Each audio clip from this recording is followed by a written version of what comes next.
Statue of Liberty. So that was designed in America. And I just think it's actually it's one of the few foundation piece patterns that I kind of feel happy that doing, because it has a degree of rhythm to it.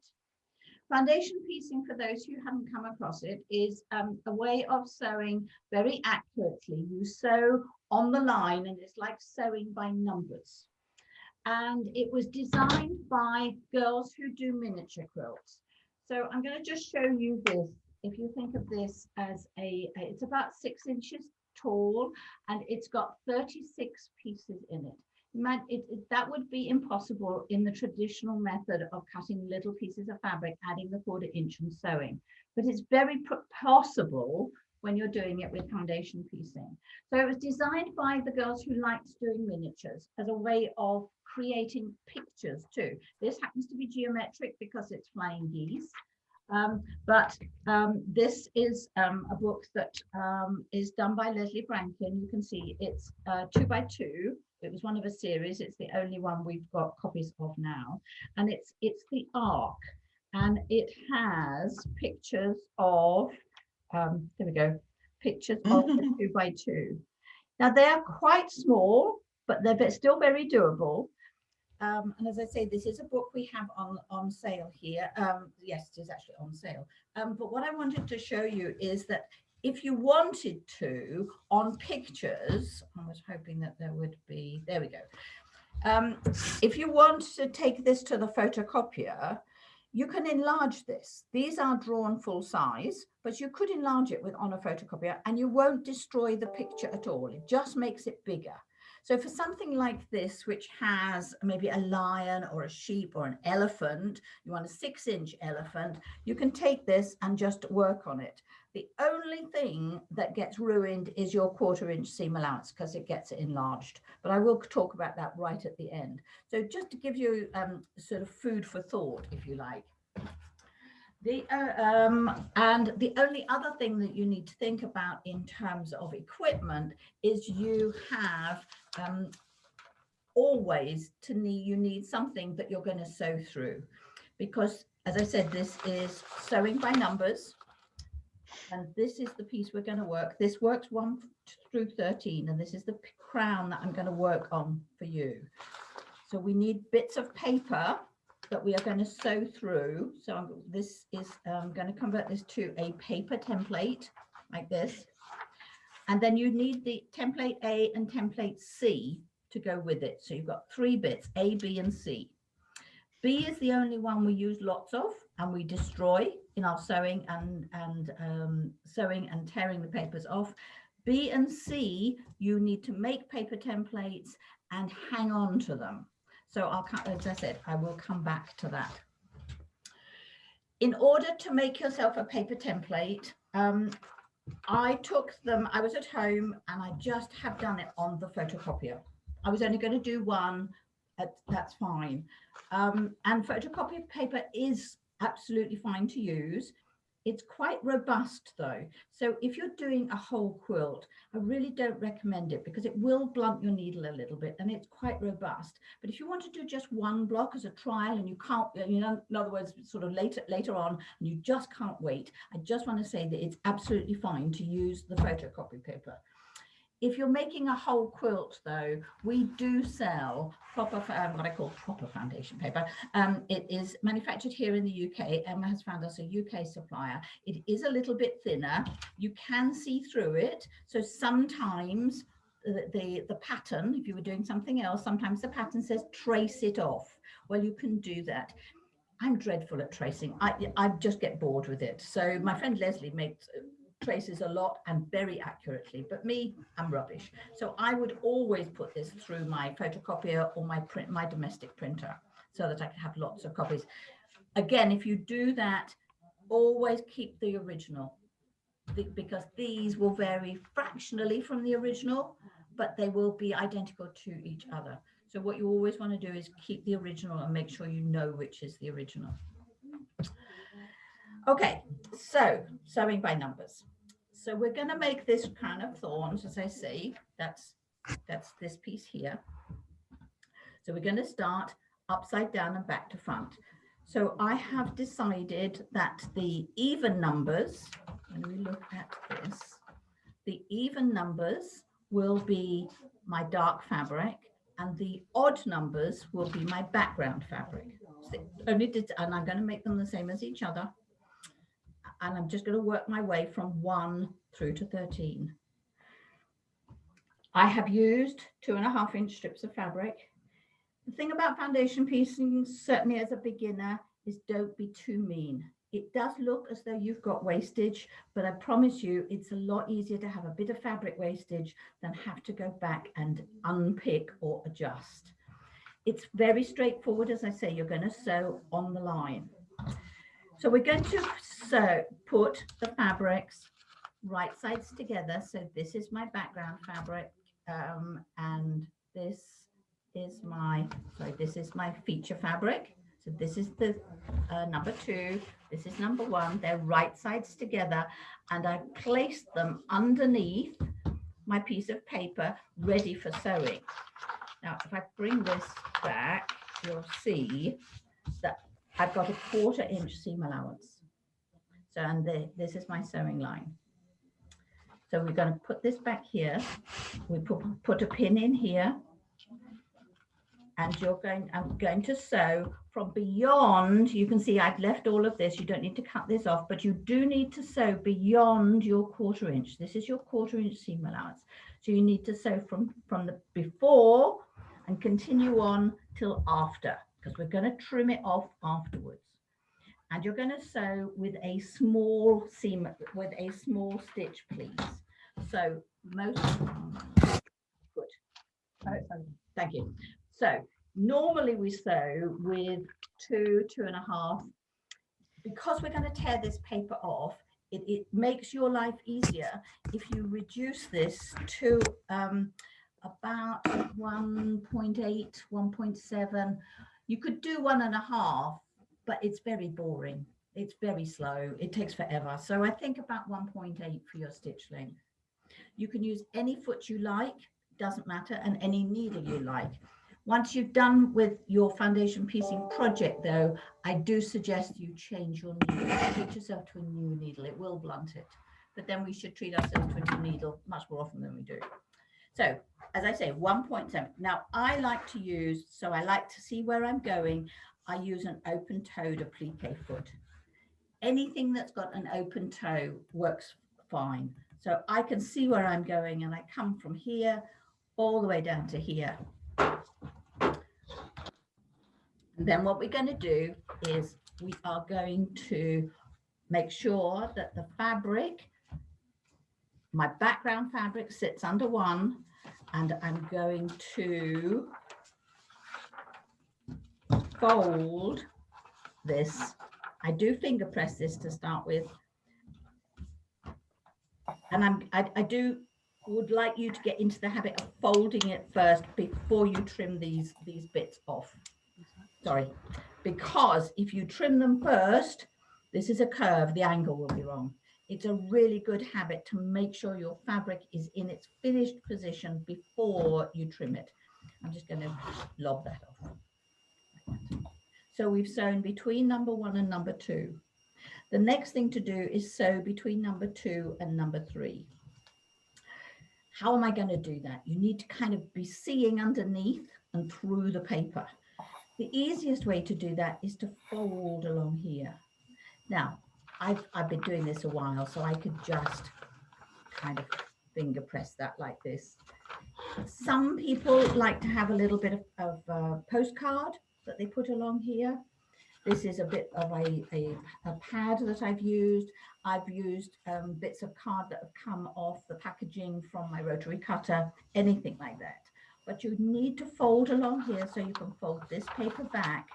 And what we're going to do now is give ourselves a 1/4 inch seam allowance here. So this is spare fabric. I'm not going to need this. You'll have gadgets that give you a 1/4 inch. And I just want to show you with this square up ruler has a very neat 1/4 inch there that I can line up. This triangle ruler has a 1/4 inch along here, which I could line up. To be honest, I couldn't. This is what I was using at the weekend because I couldn't get by hand on what is my favorite gadget. But as a beginner, don't feel you've got to invest in this. That's why I say you've got the 1/4 inch on a lot of your equipment in there. This is called add a quarter. And what it is a ruler been designed to go with the rotary cutter. It's got a little lip in here, and the distance between the lip and this outside edge is the 1/4 inch. We've got some nice pink ones, a pink one, and we've got yellow ones. So as I say, don't feel you've got to invest in this, but if you fall in love with foundation piecing, this is great. So if I just pull it up against here, it's locked. It's locked against this bit of fabric. I'm going to give myself a 1/4 inch. So now I'm ready to add. So that's number 2, fabric under number 2. I'm going to sew between 2 and 3. So I'm going to add the fabric for this number 3, which is background fabric. So that goes underneath here. I've got my 1/4 inch to line it up against. We flip the paper back, put a pin in here. She says, yeah, I'll use this one. We're going to sew on this line here, remember, so the pin's going to go in here, and I'm going to sew from here along here to the end.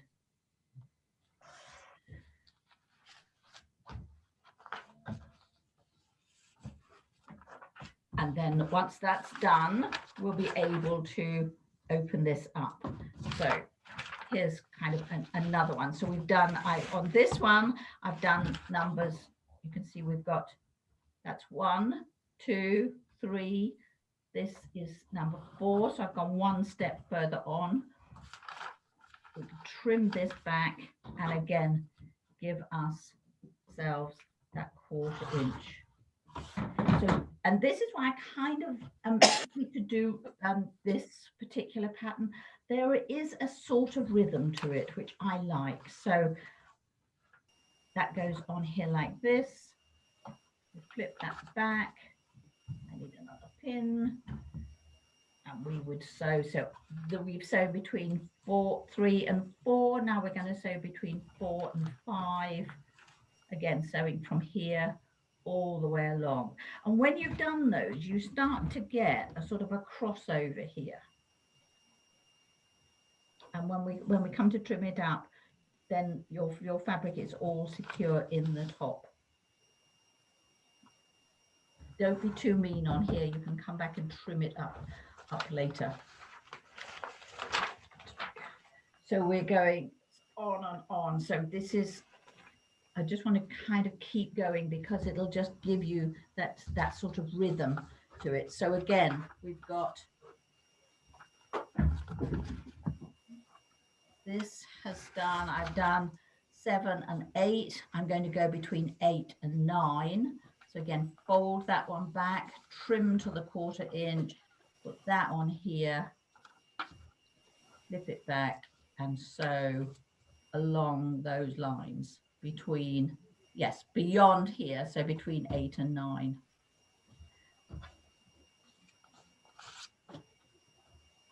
And it will, I've got to pick a place to show you, so that would then be like this. If you've got a little sewing station, ironing station that you can have beside you, that's quite nice. I'm used to this now, so I'm get to finger press it, but you do want everything to lie nice and flat against your paper. The foundation paper that we sell, you can iron onto, and this obviously as copy paper, this is fine too, and the ink won't come off onto your work. So you keep going until you've actually made the whole of your New York Beauty. At that point, I would suggest to you that you can trim back to this outside edge, trim here, and trim the top edge too. So you could trim it neat. As I say, this 1/4 inch, if you've, I wouldn't do it with this pattern, but if you have taken a pattern to the photocopier and enlarged it, this is the bit that will be bigger than a 1/4 inch. So go back to any 1/4 inch gadget you've got, draw a line, make this an accurate 1/4 inch because you'll need it for the next stage of your patchwork piecing. So that's your New York Beauty crown. That pattern can be set in all sorts of ways. I've got an old magazine here which has a really interesting border done in New York Beauty, and of course there's the one behind. They, so depending on your fabrics that you use, they can be set in any of the log cabin type designs. This one, it's actually got a wavy diagonal setting, not terribly obvious because it's really bright, but that was the intention.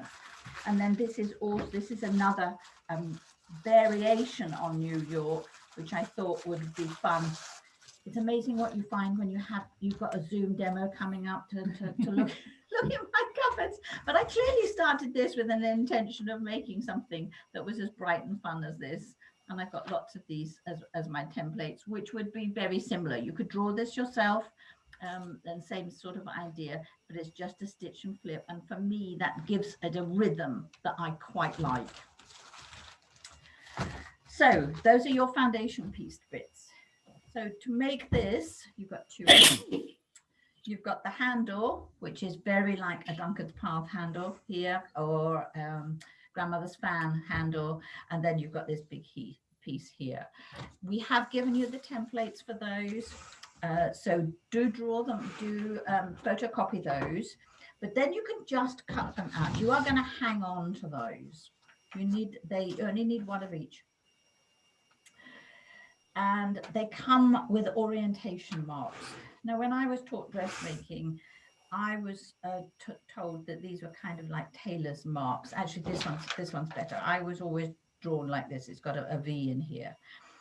And some people I've heard say, well, we cut in order to get the curve to move. It is on a curve anyway, so it will give for you, but you notch those inwards.